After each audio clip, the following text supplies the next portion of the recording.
So in this video, we are taking a look at my round here with this guy named Luke Damo. He's 200 pounds and wrestled in high school, made varsity as a freshman. And we had a really good round here. So both of us kind of came in to the grappling scene from middle school. So we went to middle school together. I believe he did some jiu-jitsu and wrestling and stuff, and I didn't have any experience. We grew up. I've spent the last 5 years training jiu-jitsu, and he's getting back into jiu-jitsu. So came back for Thanksgiving break, and we had a good round with each other. So the first thing I want to talk about is setting traps. So you're going to see me do this a lot, where I'm going to try to allow him to grab my right arm here. So you'll see we're hand fighting. I bring this hand up. I'm going to allow this hand to grab, and as he does that, I'm trying to hit this duck under. Now, the concept here that I want to emphasize is setting the trap. So a lot of moves in my arsenal kind of revolve around allowing my opponent to advance on something small and then capitalizing by abusing that reaction. So him grabbing my wrist in one way of thinking, he gets a wrist grip. It's not great, but I know he's going to grab the wrist. So I'm ready to react as he does that. So in this scenario, I'm looking to hit the duck under. I raise my right arm, allow that wrist to be grabbed, and I'm hitting the duck under. To get into a more finer detail with the duck under there, as he grabs the wrist, what I'm going to do is I'm going to open my arm here. So I'm bringing my elbow back, which is going to disconnect his elbow from his ribs, allowing my head to sneak into that pocket. And ideally, we sneak around to his back, take his back, choke him out. But he reacted pretty well off of that too. So he's going to push me away, and we kind of reset here. Now, I'm going to go for that a lot. What the fuck is that? Okay, so Luke is, like I said, he made varsity freshman year of wrestling, so he has a few tricks up his sleeve. Luckily, I was able to jump out of that, emphasizing on jumping. That was not a sprawl. That was a flee for my life. Secondly, once again, talking about setting traps, I'm going to allow him to grab this collar tie. As he does that, I'm taking my left arm, getting an over tie of my own, and I'm trying to drag that elbow through and force him to step. Unfortunately, his base is very, very good. Obviously, he's a wrestler, so he doesn't really step forward. He just kind of sits there and looks at me, and I go for the foot sweep, but I'm not quite able to get a really good pull on it, and it doesn't work. But we almost had it. I mean, you give me some credit, right? We slid in, clipped his head, pulled him back a little bit, made him stumble. All right, hey, I didn't have any wrestling experience. That's pretty good. And then he hits this bullshit. So it's called a magic stick. Basically, I go for the single leg. Going for this single leg. Nice little high crotch single. My head's down. He's sprawling, pushing on me. And then he's able to kick his leg out and jumps behind my back. And also talking about setting traps in jiu-jitsu, that's a really, really good example.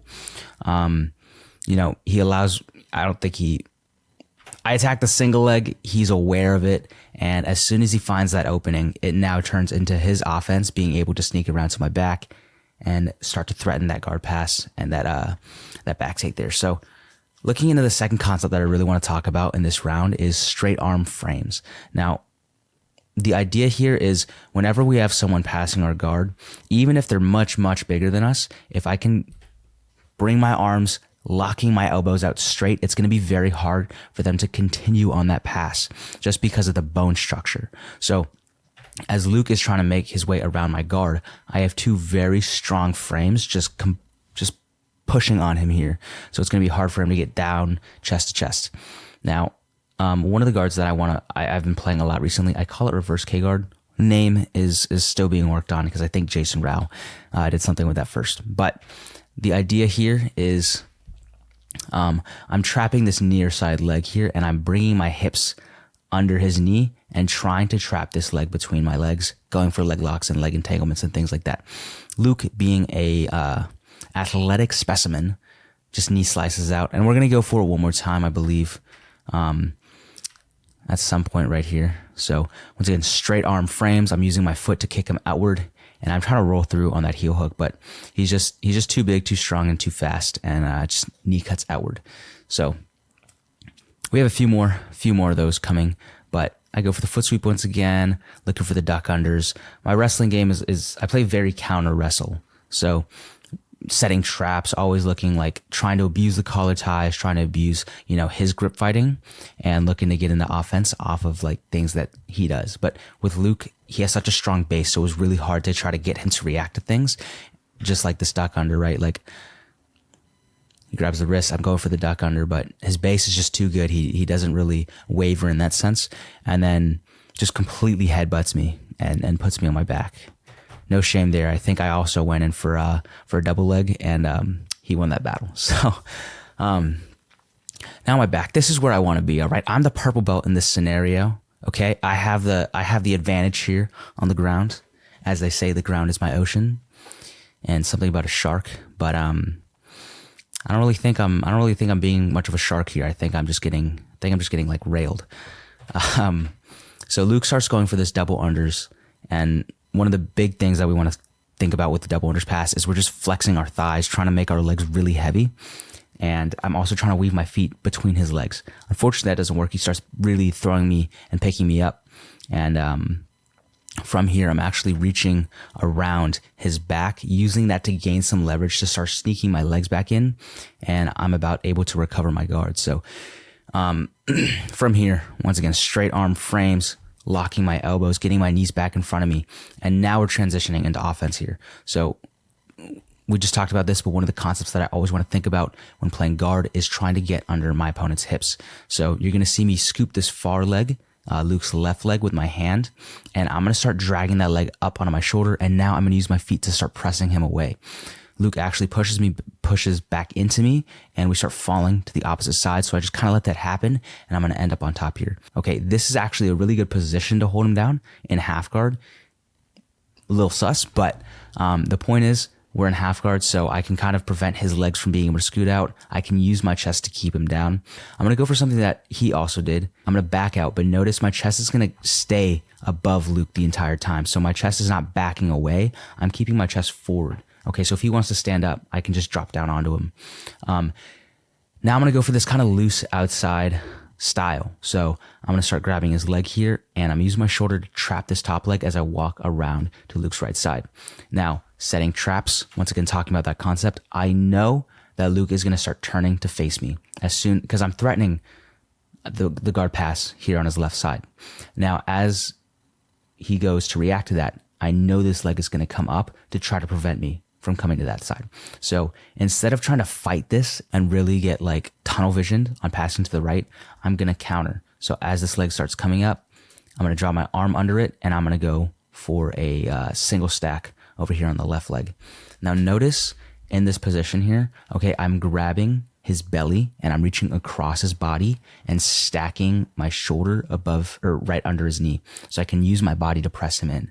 This arm is pressing down the leg, and even as he goes to try to peel this arm off, because of the leverage that I have on this side of his body and the control that I have, I can just kind of wave my hand off. And I'll let you guys watch this in a full sequence without me yapping in front of it. Yep, super pretty, just face full of dick.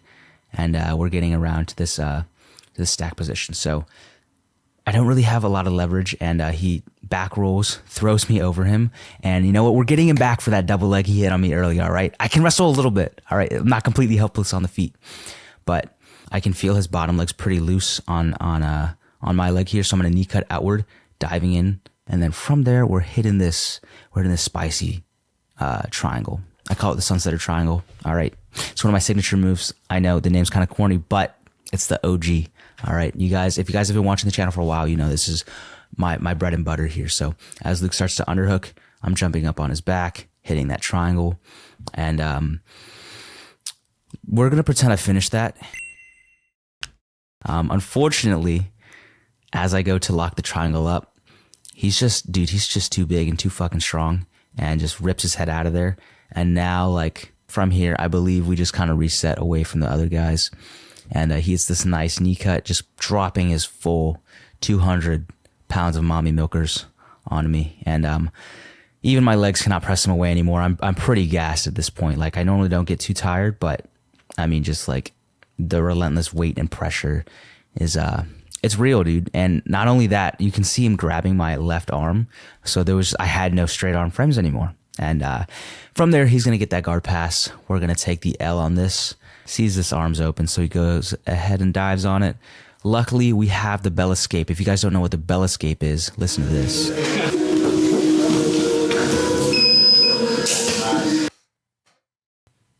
can't submit you if time runs out. All right. That's all I'm saying.